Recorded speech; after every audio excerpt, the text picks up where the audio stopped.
தமிழக நண்பர்களுக்கும் வணக்கம். சமகாலமா பார்த்தீங்கன்னா இந்த ப்ரோமன்ஸ் அப்படின்ற ஒரு வார்த்தை பயங்கரமா ப்ராப்ளம் ஆயிட்டு இருக்கு. இதுல நிறைய பேருக்கு பார்த்தீங்கன்னா இந்த ப்ரோமன்ஸ் அப்படின்னா என்ன அப்படின்றது நிறைய பேர் தெரியல. ஒரு சில பேர் என்ன சொன்னாங்க அப்படின்னா ப்ரோமன்ஸ் அப்படின்னா இந்த மலையாளத்தில் கூட ஒரு படம் ரிலீஸ் ஆச்சு அதானே அப்படின்ற மாதிரி தான் ஒரு சில பேர் புரிஞ்சுட்டு இருக்காங்க. ஆக்சுவலா இந்த ப்ரோமன்ஸ் அப்படின்ற வார்த்தைக்கு என்ன அர்த்தம் அப்படின்னு பார்த்தீங்கன்னா இப்போ சமீபத்தில் லவ் ஸ்டெப் போச்சு இல்லையா? இந்த லவ்வர்ஸ் அப்படின்னா ஒரு ஆண் ஒரு பெண் மீதோ ஒரு பெண் ஒரு ஆண் மீதோ எதிர்பாலின ஈர்ப்பினால் அதாவது ஆப்போசிட் ஜெண்டர்ல ஒருத்தர் மேல வர ஒரு அட்ராக்ஷன் ஆகி அண்டர்ஸ்டாண்டிங் ஆகி அதுக்கப்புறம் அவங்க வந்துட்டு வாழ்க்கையில ஒன்னா பயணிக்கிறது, ஒருத்தருக்கு ஒருத்தரா பயணிக்கிறது பாத்தீங்கன்னா லவ்வர்ஸ் அப்படின்னு சொல்லுவோம்ல. சோ அந்த மாதிரி ஒரு ஆணுக்கும் இருக்கக்கூடியதான் ப்ரோமன்ஸ் அப்படின்னு சொல்லுவாங்க. ஆக்சுவலா ஆனா நீங்க நினைக்கிற மாதிரி இல்ல. இந்த எல்ஜிபிடிக்யூ, இந்த வானவில் நண்பர்கள், இந்த கே செக்ஸ், ஸோ அந்த மாதிரிலாம் இல்லாம இந்த செக்ஷுவல் ரிலேஷன்ஷிப் இல்லாம ஒரு ஆணுக்கும் நடுவில் இருக்கக்கூடிய அந்த க்ளோஸ் ஃப்ரெண்ட்ஷிப் பாண்டிங் இருக்குல்ல, அதுக்கு பேர் தான் ப்ரோமன்ஸ் அப்படின்னு சொல்லுவாங்க. இது ஒரு ஆண் அப்படின்னு மட்டும் இல்லாம ஒரு 3 பேரா இருக்கலாம், இல்ல ஒரு 4 பேரா இருக்கலாம், ஒரு சின்ன கேங்கா இருக்கலாம். ஸோ அந்த மாதிரி இருக்கக்கூடிய அந்த க்ளோஸ் ஃப்ரெண்ட்ஷிப் இருக்குல்ல, அதாவது அவங்களோட லைஃப்ல பாத்தீங்கன்னா அவங்க ஃப்ரெண்ட்ஸுக்காக உயிரை கொடுக்கவும் தயங்க மாட்டாங்க, உயிரை எடுக்கவும் தயங்க மாட்டாங்க. ஸோ அந்த அளவுக்கு ஒரு பாண்டிங் இருக்கும்ல, அதுக்கு பேர் தான் ப்ரோமன்ஸ் அப்படின்னு சொல்றது. இந்த லவ்வர்ஸ்க்கும் இந்த ப்ரோமன்ஸ்க்கும் இருக்கக்கூடிய மிகப்பெரிய வித்தியாசமா என்ன இருக்கும் அப்படின்னு பாத்தீங்கன்னா, லவ்வர்ஸ்குள்ள உணர்ச்சிகளும் லட்சியமும் இருக்கும். உணர்ச்சிகள் அப்படின்றது இந்த எதிர்பாலின ஈர்ப்பனா இருக்கக்கூடிய உணர்ச்சிகளா இருக்கட்டும், அதே மாதிரி எமோஷனல் டேமேஜ்னு ஒன்று இருக்குல்ல, எமோஷனலா அட்டாக் ஆகுது அந்த மாதிரி ஒன்று இருக்கும். ஸோ இது லவ்வர்ஸ்குள்ள இருக்கும். அதை விட முக்கியமா இந்த லட்சியம் அப்படின்னா அவங்களோட வாழ்நாள் லட்சியமா என்னவா இருக்கும்? காதலிச்சு கல்யாணம் பண்ணணும், குடும்ப வாழ்க்கை நல்லா வாழணும், அதே மாதிரி நம்மளை யாரெல்லாம் அவமானப்படுத்தணும் அவங்களோட நல்லா வாழணும் அப்படின்ற அந்த உணர்ச்சியும் லட்சியமும் இந்த லவ்வர்ஸ்குள்ள இருக்கும். ஆனா இந்த ப்ரோமன்ஸ்குள்ள என்ன இருக்கும் அப்படின்னு பாத்தீங்கன்னா பராமரிப்பும் அக்கறையும். அவனுக்கு எதுவும் ஆயிடக்கூடாது அப்படின்ற ஒரு அக்கறையும், அவனுக்கு நான் இருக்கிறேன் அப்படின்ற முன்னாடி வந்து நிக்கிற அந்த பராமரிப்பு இருக்குல்ல, இது வந்து ப்ரோமன்ஸ்ல அதிகமா இருக்கும். தமிழ் சினிமால இந்த லவ்வர்ஸ் இந்த காதலுக்காக பாத்தீங்கன்னா இந்த காதல் புனிதம், காதல் இப்படி காதல் அப்படின்னு சொல்லி காதலை மையப்படுத்தி பல திரைப்படங்கள் வந்திருக்கு. ஆனா இந்த ப்ரோமன்ஸ் அப்படின்ற ஒரு விஷயம் இருக்குல்ல, அந்த நட்பு ரிலேட்டடா இருக்கக்கூடிய திரைப்படங்கள் அப்படின்னு பாத்தீங்கன்னா நட்பு அப்படின்றது இந்த ஃப்ரெண்ட்ஷிப் அப்படின்றது வேற, இந்த ப்ரோமன்ஸ் அப்படின்ற கேட்டகரி இருக்குல்ல அது வந்து இன்னும் ஒரு படி மேல இருக்கும். இந்த ப்ரோமன்ஸ் அப்படின்ற ஒரு விஷயத்தை மையப்படுத்தி வந்த தமிழ் படங்கள் பாத்தீங்கன்னா கொஞ்சம் கம்மி தான். உங்களுக்கு உதாரணத்துக்கு நீங்க இப்ப தளபதி திரைப்படத்தை எடுத்துட்டாலும் அந்த ரஜினி சாருக்கும் மம்முட்டி சாருக்கும் நடுவில் இருக்க கூட அந்த ஃப்ரெண்ட்ஷிப், அந்த ஸ்ட்ராங்கான ஃப்ரெண்ட்ஷிப் தான் காமிச்சிருப்பாங்க தவிர அவங்களுக்குள்ள அந்த அந்யோன்யமான விஷயங்கள் அப்படின்றதுலாம் எதுவுமே இருக்காது. அதே மாதிரி இந்த இணைந்த கைகள் இந்த மாதிரி பல திரைப்படம் உதாரணம் இருந்தாலும் இந்த ப்ரோமன்ஸ் இந்த ஃப்ரெண்ட்ஸுக்குள்ள இருக்கக்கூடிய ஒரு அந்யோன்யத்தை பயங்கரமா காட்டின ஒரு திரைப்படம் ஒரு சாங் எது அப்படின்னு பாத்தீங்கன்னா காதல் தேசம் திரைப்படத்துல வர அந்த முஸ்தபா அந்த சாங் தான். அந்த பாட்டுல காமிச்ச மாதிரி அந்த ஃப்ரெண்ட்ஷிப்குள்ள இருக்க கூட ஒரு அந்யோன்யத்தை அதுக்கு முன்னாடி தமிழ் சினிமால வேற எந்த படத்திலும் நம்ம பார்த்திருக்க முடியாது, காமிச்சதும் கிடையாது. உதாரணத்துக்கு பாத்தீங்கன்னா வினித் அப்பாஸ் இவங்க 2 பேருக்கு நடுவுல பாத்தீங்கன்னா இந்த மணல் வீடு, இந்த பீச்ல மணல் வீடு கட்டி விளையாடுறது, யாருமே இல்லாத இடத்துல 2 பேர் மட்டும் தனியா கை கோர்த்து நடக்கிறது, முக்கியமா ஒருத்தர் நெஞ்சில ஒருத்தர் சாஞ்சு தூங்குறது அப்படின்றதெல்லாம் பாத்தீங்கன்னா அதுக்கு முன்னாடி திரைப்படங்களா இந்த ஃப்ரெண்ட்ஷிப், இந்த ஸ்ட்ராங் ஃப்ரெண்ட்ஷிப், ஒருத்தருக்காக ஒருத்தர் உயிரை கொடுக்குறது அப்படின்றது எப்படி இருந்ததுன்னா அவங்களுக்குள்ள 2 பேரும் பாத்தீங்கன்னா 2 பேருமே ஈக்குவலா, 2 பேருமே ஸ்ட்ராங்கா இருப்பாங்க, 2 பேருமே பாத்தீங்கன்னா ஒரு மாதிரி கம்பீரமா இருப்பாங்க. ஆனா அவங்களுக்குள்ள எந்த அந்யோன்யமும் இருக்காது. பட் ஒருத்தருக்காக ஒருத்தர் உயிர் கொடுப்பாங்க. பட் இந்த சாங்ல மட்டும்தான் ஒரு ஃப்ரெண்ட்ஷிப், ஒரு ரியல் ஃப்ரெண்ட்ஷிப், அவங்களுக்குள்ள இருக்கக்கூடிய அந்யோன்யம் எல்லாத்தையுமே முதல்ல இந்த பாட்டில் தான் காமிச்சிருப்பாங்க.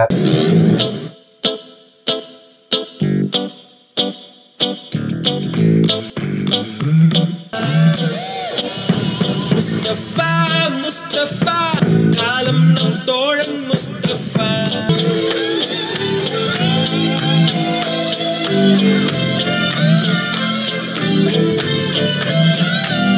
கல்லூரி நட்புக்கில்லை முற்றுப்புள்ளியே. இந்த ப்ரோமன்ஸ் அப்படின்ற ஒரு விஷயத்துல பாத்தீங்கன்னா ஒரு ஃப்ரெண்ட்ஷிப் கேங், ஒரு பெரிய கேங்கே இருக்கும். அந்த பெரிய கேங்ல 2 பேர் மட்டும் பயங்கர க்ளோஸா இருப்பாங்க. ஒருத்தனை விட்டு ஒருத்தர் வரதே கிடையாது. அதே மாதிரி ஒருத்தனை வீட்டுல இருந்து வெளியே அனுப்பிச்சாங்க அப்படின்னா நான் உன்னை நம்பிதான்ப்பா அனுப்புறேன், அவன் நீங்க பத்திரமா பாத்துக்கப்பா அப்படின்னு அந்த ஒரு பர்சனை நம்பிதான் அனுப்பாங்க. ஸோ அந்த அளவுக்கு அவங்களுக்குள்ள ஒரு பயங்கர அண்டர்ஸ்டாண்டிங், ஒரு பாண்டிங் இருக்கும். இதுல இன்னொரு ஹைலைட் என்னவா இருக்குன்னா 2 பேருமே ஆப்போசிட்டா இருப்பான். அதாவது எப்படி இருக்குன்னா ஒருத்தர் அந்த 2 பேர் அந்த க்ளோஸா இருக்க 2 பேர்ல பாத்தீங்கன்னா ஒருத்தர் விஜய் ரசிகரா இருப்பான், ஒருத்தர் அஜித் ரசிகரா இருப்பான், ஒருத்தர் ஏடிஎம்கேவா இருப்பான், ஒருத்தர் டிஎம்கேவா இருப்பான், ஒருத்தர் நாம் தமிழரா இருப்பான், ஒருத்தர் விஜய் கட்சியா இருப்பான்.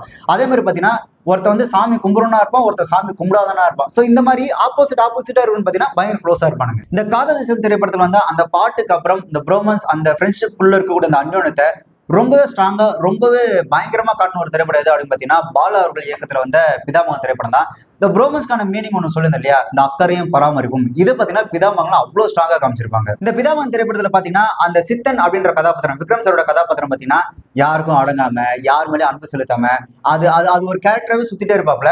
ஆக்சுவலா அவரோட வாழ்க்கையில புகுந்து அவரோட மொத்த வாழ்க்கையை மாத்தின கதாபாத்திரம் எது அப்படின்னு பாத்தீங்கன்னா சக்தி அப்படின்ற அந்த சூர்யா அவரோட கதாபாத்திரம் தான். எப்படி சாப்பிடணும், எப்படி பல்லு வளர்க்கணும், ஏன் எப்படி சிரிக்கணும் அப்படின்றது கூட சித்தனுக்கு சக்தி தான் சொல்லி கொடுப்பாப்ல.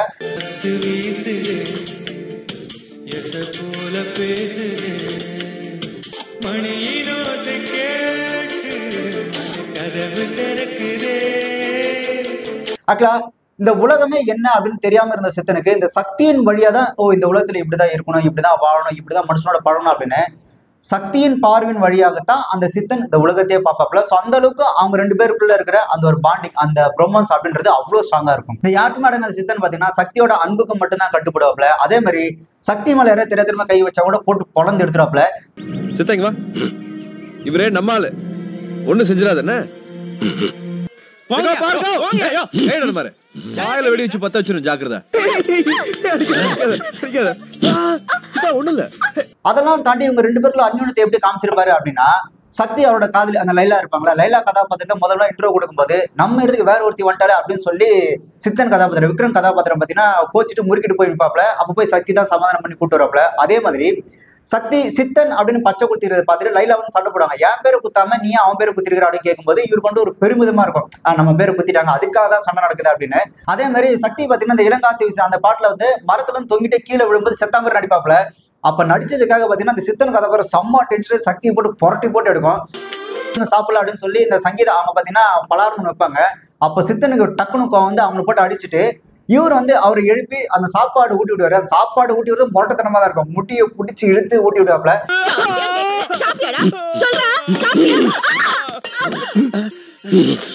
என்ன பண்ணிட்ட? வெறும் வேற படுக்கிறாருன்னு எழுப்புனா இப்படி பாத்தீங்கன்னா மழையில எல்லாரும் ஒன்னா வரும்போது லைலாவை கொண்டு போய் சூர்யா விடலாம் அப்படின்னு நினைக்கும் போது பாத்தீங்கன்னா இந்த விக்ரம் இந்த சித்தன் கதாபாத்திரம் முதல்ல போய் சைக்கிள் ஏறி உட்காந்துருக்கு. ஏன்னா சக்தி கதாபாத்திரத்தை எங்கேயுமே தனியா விடவே விடாது. இவரை என்ன பண்ணாங்கன்னா வலுக்கட்டாம இழுத்து அவன் விடு, அவன் போய் விட்டுட்டு வருவான், வெயிட் பண்ணு அப்படின்னு சொல்லி இவரு அந்த சித்தன் கதாபாத்திரத்தை வலுக்கட்டாம இழுத்துட்டு போவாங்க. அந்த பாட்டு பாடுறதை தவிர்த்து வேற எந்த வார்த்தையும் பேசவே மாட்டாப்புல, ஊமையா தான் இருப்பாரு. ஆனா அவர் வாயிலிருந்து வர முதல் வார்த்தை என்னவா இருக்கும் அப்படின்னு பாத்தீங்கன்னா அவரோட ஃப்ரெண்டு சக்தி இறந்துருவார் இல்லையா, அந்த சக்தியை கொண்டவங்கிட்ட போயிட்டு சக்தியை கொடு அப்படின்ற அந்த வார்த்தை தான் அவர் பேசுவாரு. ஸோ அந்த அளவுக்கு அவங்களுக்குள்ள ஒரு அவ்வளவு பெரிய ஒரு பாண்டிங் இருக்கும்.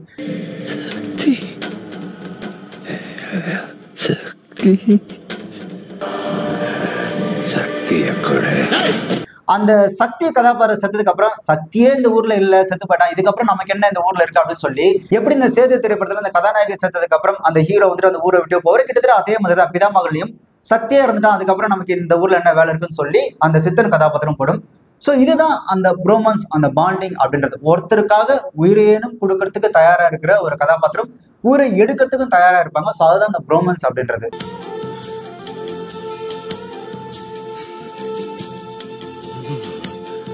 அதே மாதிரி இந்த ரெண்டு பேருக்குள்ள இருக்கிற அந்த பாண்டிங் அப்படின்றது பாத்தீங்கன்னா அது வந்து ஒரு குறிப்பிட்ட இந்த ஏஜ்ல இருக்கணும் மட்டும் தான் இருக்கும் அப்படிலாம் கிடையவே கிடையாது.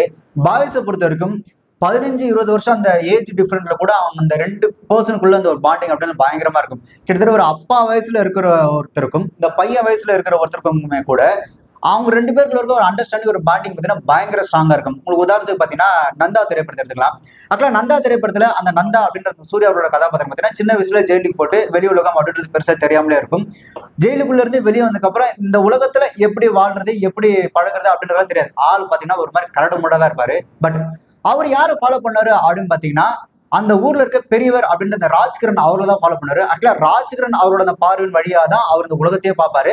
ராஜ்கிரண் என்ன சொல்றாரோ, அந்த பெரியவர் என்ன சொல்றாரோ அதை தான் இவரும் செய்வாரு. ஒரு கட்டத்துல பெரியவரை அவரோட மருமகனையும் கொண்டுட்டாரு அப்படின்றதுக்காக, நாம நேசிச்சா நாம பெருசும் மதிச்ச ஒரு நபரை வந்துட்டு இந்த மாதிரி கொண்டுட்டாங்களே அப்படின்றதுக்காக அவங்க மருமகனையும் கொண்டுடுவாரு அந்த நந்தா அப்படின்ற கதாபாத்திரம். ஸோ இந்த மாதிரி இந்த ஏஜ் டிஃபரெண்ட் இல்லாமலே கூட இந்த பாய்ஸ்குள்ள இருக்க அந்த அண்டர்ஸ்டாண்டிங், அந்த ப்ரோமன்ஸ் அப்படின்றது பயங்கர ஸ்ட்ராங்கா இருக்கும்.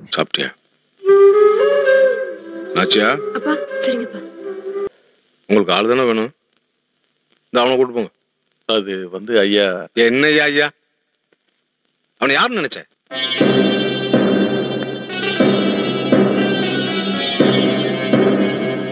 அக்கிரமத்தை பார்த்து குதிச்சேல அத்தனை பேர் சாமி தாண்டா. இதுக்காக தனியா வருமா?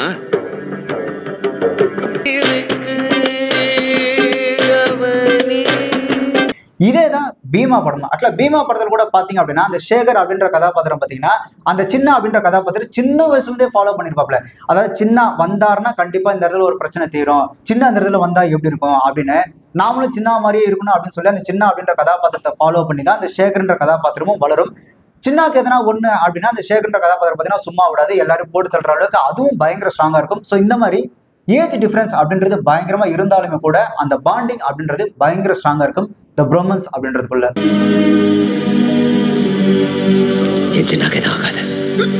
ஆக விட மாட்டேன். ஏதாவது ஆச்சு சாமி எங்கிருந்து துரத்துட்டு வந்திருக்கா பாத்தீங்களா? ஏட்டு கிருஷ்ணமூர்த்தி பையனா? வரமாட்டாரான்னு என் மனசு ஏங்குச்சு. வரது சின்னதான்னு எனக்கு தெரியும். அதனாலதான் நான் திரும்பவே இல்லை. இந்த ப்ரோமன்ஸ் அப்படின்ற ஒரு விஷயத்த ஒரு ஃப்ரெண்ட்ஷிப் கேங்கா பயங்கரமா காமிச்ச ஒரு திரைப்படம் எது அப்படின்னு பார்த்தீங்கன்னா எனக்கு தெரிஞ்சு கடைசியா சென்னை 28 தான் இருக்கும். அவங்களுக்குள்ள பார்த்தீங்கன்னா எந்த விதமான ஒரு ஒளிமறைவுலாம் பயங்கர அந்யூனா இருப்பாங்க. அதாவது பல திரைப்படங்கள் இந்த ஃப்ரெண்ட்ஷிப் கேங் காமிச்சாலும் அவங்க எப்படி இருப்பாங்க அப்படின்னு பார்த்தீங்கன்னா ஒரு மாதிரி கரடு முரடா இருப்பாங்க. பட் இதுல தான் பார்த்தீங்கன்னா பயங்கர அந்யூனா இருப்பாங்க. அதுக்கப்புறம் பார்த்தீங்கன்னா இந்த மெட்ராஸ், ஸோ அந்த மெட்ராஸ் திரைப்படத்துலையும் பார்த்தீங்கன்னா நான் ஏற்கனவே சொன்னேன் இல்லையா, ஒரு பெரிய ஃப்ரெண்ட்ஷிப் கேங் இருந்தாலும் அதுல 2 பேர் மட்டும் பயங்கர க்ளோஸா இருப்பாங்க. இது எந்த இடத்துல உடையும் அப்படின்னா ஃப்ரெண்ட்ஷிப்புக்குள்ள எந்த இடத்துல அதிகமா அந்த ஃப்ரெண்ட்ஷிப் அப்படின்றது கொஞ்சம் லைட்டா விரிசல் விடும் அப்படின்னு பார்த்தீங்கன்னா அவங்களுக்கு நடுவில் ஒரு காதலி வந்தாலோ இல்லை கல்யாணம் அப்படின்ற ஒரு விஷயம் வந்ததுக்கு அப்புறம் தான். ஏன்னா கல்யாணம் குடும்பம் அப்படின்னு ஆனதுக்கப்புறம் அதுக்கப்புறம் வந்துட்டு என்ன சொல்லுவாங்க, என்ன மொட்டை பையன் மாதிரி ஃப்ரெண்ட்ஸுக்குள்ள சுத்திட்டு நீ ஜாலியாக சுத்திட்டு இருக்கிற, கல்யாணம் ஆயிடுச்சுல அப்படின்னு சொல்லி கிண்டல் பண்ணாங்களே, கிட்டத்தட்ட அந்த மாதிரி வச்சுங்களேன். ஸோ இந்த கல்யாணம் காதலி அப்படின்னு வந்ததுக்கு அப்புறம் தான் அந்த ஃப்ரெண்ட்ஷிப் கேங்குள்ள இருக்கக்கூடிய அந்த கேப் அப்படின்றது பெருசாக விடும். அதனால தான் பல கல்யாணத்துல இப்போ கூட பார்த்தீங்கன்னா திருமணம் ஆகும்போது பாண்டு பத்திரம் எழுதி வாங்கிறாங்க. திருமணம் முடிஞ்சதுக்கு அப்புறம் கூட எங்களோட நண்பரை நீங்க வந்துட்டு கிரிக்கெட் விளையாட அனுமதிக்கணும் அப்படின்னு சொல்லி பாண்டு பத்திரம் எழுதி வாங்குறாங்களே. ஸோ அதனாலதான் இந்த கல்யாணம் அப்படின்னு ஆகும்போது தான் அவங்களுக்குள்ள ஒரு சின்ன விரிசலே விழ ஆரம்பிக்கும். அந்த ஃப்ரெண்ட்ஸ் கேங்ல பாத்தீங்கன்னா ஒருத்தனுக்கு பாத்தீங்கன்னா ரொம்பவே சீக்கிரமா கல்யாணம் ஆகிடும். ஒருத்தனை பாத்தீங்கன்னா இந்த கல்யாணத்துக்குள்ள பெருசா இன்ட்ரெஸ்ட் இல்லாம கல்யாணமே ஆகாம இருக்கும். கிட்டத்தட்ட என்ன மாதிரி வச்சுங்களேன். இப்போ என்ன மாதிரி நாள் அந்த சீக்கிரமே கல்யாணம் அந்த ஃப்ரெண்டு வீட்டுக்கு போகும்போது அவங்க பசங்க ஸ்கூல் போற அந்த வயசுல இருப்பாங்க. அப்படி அவங்க வீட்டுக்கு போகும்போது பாத்தீங்கன்னா அந்த பசங்க என்னதான் விளையாடிட்டு இருந்தாலும் கூட ஏ மாமா வந்துட்டாங்க அப்படின்னு சொல்லி திபுதுன்னு ஓடி வராங்க. அவங்க ஃப்ரெண்ட்ஸும் கூட ஆமா உங்க மாமா வந்துட்டாங்க, இதுக்கப்புறம் நீங்க விளையாட மாட்டீங்க போங்க அப்படின்னு சொல்லி அனுப்பிச்சு விட்றாங்க. ஆக்சுவலா நம்ம அவங்க வீட்டுக்கு போகும்போது அவங்களோட பிள்ளைகள் வந்துட்டு நம்மளை பார்த்து ஏ மாமா வந்துட்டாங்க அப்படின்னு சொல்லி ஓடி வரதுக்குல்ல, அந்த அந்த ஃப்ரெண்ட்ஷிப்போட அந்த பாண்டிங் அப்படின்றது அடுத்த ஜென்ரேஷனுக்கு கண்டினியூ ஆகும். ஆக்சுவலா அவங்க ஃப்ரெண்டு அப்படின்றத தாண்டி அதுக்கப்புறம் அவங்க பிள்ளைங்க கூட அந்த பாண்டிங் அப்படின்றது கண்டினியூ ஆகும். அதே மாதிரி அந்த ஃப்ரெண்ட்ஸோட பசங்க அந்த அங்கிள் அப்படின்னு சொல்றதுக்கும் மாமா அப்படின்னு சொல்றதுக்கும் நிறைய வித்தியாசம் இருக்கு. அது வெறும் வார்த்தையா இருந்தாலும் கூட பட் எமோஷனலி பார்த்தீங்கன்னா அது வேற மாதிரி இருக்கும். ஸோ அந்த ஃப்ரெண்ட்ஸோட பசங்க நம்மளை பார்த்துட்டு இது எங்க மாமா அப்படின்னு சொல்லும்போது ஒரு க்ளோஸ் பாண்டிங், ஒரு க்ளோஸ் ரிலேஷன்ஷிப்குள்ள நம்ம வந்துட்டு அடுத்த ஜென்ரேஷன் கூட நம்ம அப்படியே மூவ் ஆகி போயிட்டே இருப்போம். அதே மாதிரி அவங்க வீட்டுக்குள்ள போனேன்னு வைங்களேன், என் ஃப்ரெண்டு அந்த ஃப்ரெண்டோட ஒய்ஃப் வந்து அண்ணா இவர் பாருங்க இவர் சொல்றதை கேட்கவே மாட்டேன்றாரு, இவர் என்ன பண்ணார் தெரியுமா அப்படின்னு சொல்லி பார்த்தீங்கன்னா ஒரு மல்லிகடை லிஸ்ட் மாதிரி ஒரு பெரிய லிஸ்ட், ஒரு கம்ப்ளைண்ட் லிஸ்ட் ஒன்று எடுத்து வைப்பாங்க. நமக்கு தெரியும் அவன் அப்படிதான் பண்ணுவான் அப்படின்னு. ஆனால் நம்மளும் வந்துட்டு அப்படியாம்மா சரிம்மா கேட்குறேன் அப்படின்னு சொல்லும்போது அவங்க ஒரு வார்த்தை ஒன்று சொல்லுவாங்க. அது மனைவியா இருந்தாலும் சரி இல்லை அவங்களோட அப்பா அம்மாவா இருந்தாலும் யாரா இருந்தாலும் ஒன்று சொல்லுவாங்க, யாரு சொன்னாலும் கேட்க மாட்டேன்றப்பா, நீ சொன்னதான் கொஞ்சம் கேட்பாங்கன்னு சொல்ல அப்படின்னு சொல்றது இருக்குல்ல. அதாவது அவங்க அப்பா அவங்க அம்மா அவங்க அண்ணன் தங்கச்சி ஒய்ஃபு காதல் யாரா இருந்தாலும் சரி இவங்களாம் சொல்லி கேட்காத ஒருத்தன் நீ சொன்னா கேட்பான் அப்படின்னு சொல்லி அவங்களுக்குள்ள ஒரு பாண்டிங் இருக்குல்ல, அதுக்கு பேர் தான் ப்ரோமன்ஸ். ஒரு டீ கடைக்கு போனா கூட அவனை கூட்டு போறது, ஒரு முடிவெட்டு போன கூட மச்சான் முடி வெட்ட போறேன் கொஞ்சம் வாயா வந்து எப்படி வெட்டலாம் சொல்லலாம் அப்படின்னு சொல்லி கேட்கறது, மச்சான் இந்த மாதிரி ஃபங்க்ஷன் போறேன் இந்த ட்ரெஸ் எடுக்கணும்டா நீ வந்து கொஞ்சம் எத்த கூட நீ எத்த கொஞ்சம் நல்லா இருக்கும் அப்படின்னு சொல்லி கேட்கறது. அதே மாதிரி பாத்தீங்கன்னா ஒரு பெரிய கேங் ஒன்று இருக்கு அப்படின்னு பார்த்தீங்கன்னா ஒருத்தன் வந்து சரியா சிந்திக்காதனா இருப்பான், ஒருத்தன் பார்த்தீங்கன்னா அக்யூஸ்டா இருப்பான், ஒருத்தன் பார்த்தீங்கன்னா ஒரு மாதிரி கோளாரா இருப்பான், ஒருத்தன் படிச்சுனா இருப்பான்.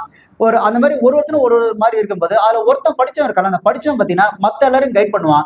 இல்லை அவன் க்ளோஸ் ஃப்ரெண்ட்ஸ் அவங்க 2 பேருக்குள்ள ஒரு 2 பேர் மட்டும் க்ளோஸ் ஃப்ரெண்ட்ஸா இருக்காங்கன்னா இன்னொருத்தன் கைட் பண்ணுவான். ஏய் இல்லடா நீ பண்ற தப்பு, இதை மாத்து, இது வேலைக்கு ஆகாது, இது செட் ஆகாது, இல்லை இது நீ பண்ணு அப்படின்னா ஒரு கேங்கே வந்துட்டு மொத்தமா இதெல்லாம் வேலைக்கு ஆகுதுடா ஸ்டாப் பண்ணிக்கலாம் அப்படின்னு சொன்னா ஒருத்த மட்டும் முன்னாடி நினைப்பா மச்சா நீ பண்ற அதை பாத்துக்கலாம் அப்படின்னு சொல்லி நினைப்பாங்களே. ஸோ இந்த ஒரு பாண்டிங் அப்படின்றது அதுதான் இந்த ப்ரோமன்ஸ் அப்படின்றது. என்ன இருந்தாலும் பாத்துக்கலாம் வாடா இறங்கலாம் அப்படின்னு ஒண்ணு இருக்குல்ல, ஸோ அந்த பாண்டிங் தான் ப்ரோமன்ஸ் அப்படின்னு சொல்லுவாங்க. யோசிச்சு பண்ணு மச்சே. ஏய் என்ன பயப்படுறியா? அது இல்ல மச்சே. மச்சான் நீ பண்ற ஏன் வரலாம் பரவாயில்ல, உங்களை நான் நிக்கிறேன், நீ கவலைப்படாம செய்ய வச்சு இன்னும் ஒரு தான் வரட்டும் பாத்துக்கலாம். இவ்வளவு ஏன் நீங்க இப்ப சோசியல் மீடியா கூட எடுத்துங்க. இந்த சோசியல் மீடியால நிறைய பேர் வீடியோஸ் பண்ணி ட்ரெண்ட் ஆனாலும் கூட இந்த லவ்வர்ஸ் விளாக் பண்றாங்க, இந்த ஃபேமிலி இந்த எப்படி சொல்ற ஹஸ்பண்ட் ஒய்ஃப் எல்லாம் விளாக் பண்ணாலும் இந்த ஃப்ரெண்ட்ஷிப் பண்ற விளாக் மாதிரி இருக்கு பாத்தீங்கன்னா அந்த மாதிரி வேற எதுவுமே வராது. உங்களுக்கு உதாரணத்துக்கு பாத்தீங்கன்னா இந்த செந்தில் கவுண்டமணி சார் அவங்க வீடியோஸ் பார்க்கும்போது ஒரு அட்ராக்ஷன் இருக்கும், இந்த கோபி சுதாகர் அவங்க பண்றாங்களா அவங்க வீடியோ பார்க்கும்போது ஒரு அட்ராக்ஷன் இருக்கும். அதே மாதிரி இந்த விஜய் சித்து விளாக் இருக்குல்ல, ஸோ இந்த ஃப்ரெண்ட்ஷிப்குள்ள இருக்கிற அந்த விளாக் அந்த பாண்டிங்கே உங்களுக்கு வந்து அந்த லவ்வர்ஸ் அந்த ஃபேமிலி அந்த ஹஸ்பண்ட் ஒய்ஃப் விளாக்ல கிடைக்காது. என்னதான் ஹஸ்பண்ட் ஒய்ஃப் அந்த லவ்வர்ஸ் வந்து விளாக் பண்ணாலும் நமக்கு ஏதோ ஒரு இடத்துல வந்து இது கொஞ்சம் ஸ்கிரிப்டா இருக்கு, இது கொஞ்சம் கிரிஞ்சா இருக்குன்ற ஒரு ஃபீல் வரும். பட் இதே இந்த 2 பசங்க பண்ணும்போது உதாரணம் கோபி சுதாகர் அவங்கலாம் பண்றாங்க இல்லையா, அவங்க அந்த வீடியோஸ் பார்க்கும்போது நமக்கு எப்படி இருக்குன்னா அது என்னதான் ஸ்கிரிப்டா இருந்தாலும் கூட அது கிரிஞ்சாவே இருக்காது. ஏதோ நம்ம ஃபீல் பண்ற மாதிரி அந்த ஒரு ஃபீல் நமக்கு கொடுத்துருவாங்க. ஸோ இதுதான் இந்த பசங்களுக்குள்ள இருக்கிற அந்த பெரிய பாண்டிங் அப்படின்றது. ஸோ இதே தான் உங்களுக்கு டாம் அண்ட் ஜெர்ரிலையும் ஃபீல் ஆகும். அடுத்து இந்த ஜாதியை ஒழிக்கணும் அப்படின்னா இந்த ஜாதி விட்டு ஜாதி கல்யாணம் பண்ணாத ஜாதியெல்லாம் ஒழிச்சிடலாம் அப்படின்னு சொல்லி ஒரு சில பேர் சொல்லுவாங்களே, அதெல்லாம் விட இந்த இந்த ஜாதி மதம் பார்க்காம அந்த க்ளோஸ் ஃப்ரெண்ட்ஸா இருக்கிறாங்களே, அந்த மாதிரி ஃப்ரெண்ட்ஸா பயங்கர ஸ்ட்ராங்கா பயங்கர அந்யோன்யமா அந்த ஒரு பாண்டிங்கோட இருந்தாலே போதும், ஜாதியாவது மயிராது அப்படின்னு சொல்லிட்டு போயிட்டே இருக்கலாம்.